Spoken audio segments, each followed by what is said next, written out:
ಅನೇಕ ಒಂದು ಕಂದಾಚಾರಗಳನ್ನ ಸಂಪ್ರದಾಯಗಳನ್ನ ಪಾಲಿಸ್ಕೊಂಡು ಬರುವಂಥ ಒಂದು ಹಿಂದುತ್ವವನ್ನು ಕಾಯ್ಕೊಂಡು ಹೋಗುವಂಥ ಒಂದು ಸಂಸ್ಥೆ ಅಂತ ನೀವು ತಿಳ್ಕೊಂಡಿದ್ರಿ.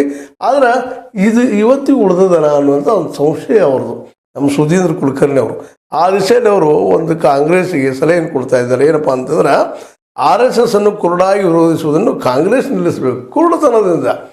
ಇದೇನಪ್ಪ ಅಂದ್ರೆ ನೀನು ಹಳೆಯದ ಸಿದ್ಧಾಂತ ಇರೋದಪ್ಪ ಇದು RSS ಅನ್ನೋದನ್ನ ಸ್ವಲ್ಪ ನಿಲ್ಲಿಸ್ರಿ, ಹೊಸ ಸಮಾಧಾನ ನಿಂತು ವಿಚಾರ ಮಾಡಿರೋದನ್ನು.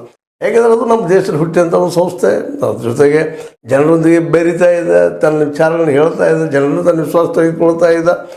ಸಂಪ್ರದಾಯ ಹೆಸರಲ್ಲೋ ಅಥವಾ ಪಾರಂಪರಿಕ ಹೆಸರಿನಲ್ಲೋ ಅದು ಸಂಸ್ಕೃತಿ ಹೆಸರಿನಲ್ಲೋ ಅಥವಾ ಧರ್ಮದ ಹೆಸರಿನಲ್ಲೋ ಒಂದೇನೋ ಅಲ್ಲೇ ಸಂಘಟನೆ ಮಾಡ್ತಾ ಬಂದಿದ್ದು.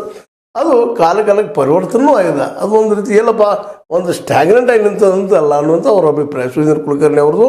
ಅದಕ್ಕೆ 1950ರಲ್ಲಿ ಆರ್ಗನೈಸರ್ ಪತ್ರಿಕೆ ಸಂವಿಧಾನದ ಬಗ್ಗೆ ಏನು ಹೇಳಿತು ಎಂಬುದನ್ನು ಉಲ್ಲೇಖಿಸುತ್ತಾ ಇರುವುದರಲ್ಲಿ ಅರ್ಥವಿಲ್ಲ. 1950ರಾಗ ಆರ್ಗನೈಸರ್ ಪತ್ರಿಕೆ ಆಗಿರ್ಬೋದು, ಮತ್ತೇನಾಗಿರ್ಬೋದು, ಗುರು ಗೋಲ್ವಾಲ್ಕರ್ ಅವರಾಗಿರ್ಬೋದು, ಹೆಡಗೇವಾರ್ ಅವರಾಗಿರ್ಬೋದು, ಯಾರೋ ಏನೋ ಮಾತಾಡಿದರು. ಅದು ಇವತ್ತು ಅದನ್ನು ಚರ್ಚೆ ಮಾಡೋದು ಹೋದ್ರಲ್ಲಿ ಏನು ಅರ್ಥ ಇಲ್ಲ ಅಂತೇಳಿ.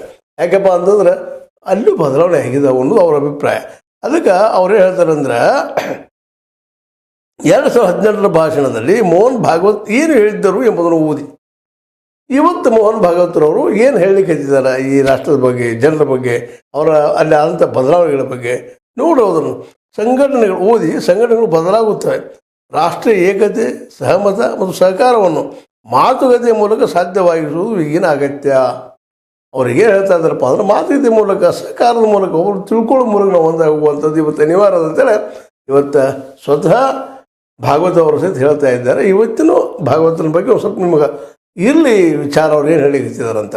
ಯಾಕಂದ್ರೆ ಮೋದಿಯವರಿಗೆ 10 ವರ್ಷದ ಆಡಳಿತದಲ್ಲಿ ಏನೇನು ಮಾಡಿದರು, ಎಷ್ಟು ಹಿಂದುತ್ವವನ್ನು 80-20 ಅಂತೇಳಿ ಮತ್ತೇನು ಮಾಡಿ ಬುಲ್ಡೋಜರ್ ಅಂತೇಳಿ.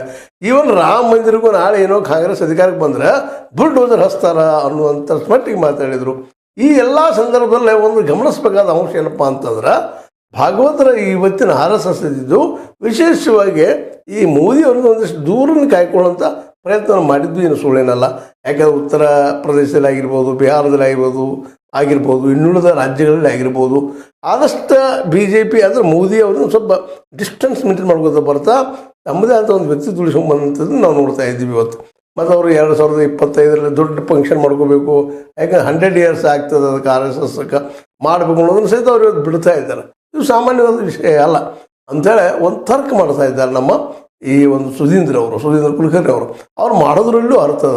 ಯಾಕಂದ್ರೆ ನಾವು ಒಂದು ಯಾವುದೋ ಕಾಲದಲ್ಲಿ ಒಂದು ಡಿಸಿಷನ್ ತೊಗೊಂಡಿರ್ತೀವಿ, ಆ ಡಿಸಿಷನ್ ನಂತರ ಕಾಲಾಂತರ ನಮ್ಗೆ ತಪ್ಪು ಅಂತ ಅನ್ನಿಸ್ತಾ ಇರ್ತದೆ.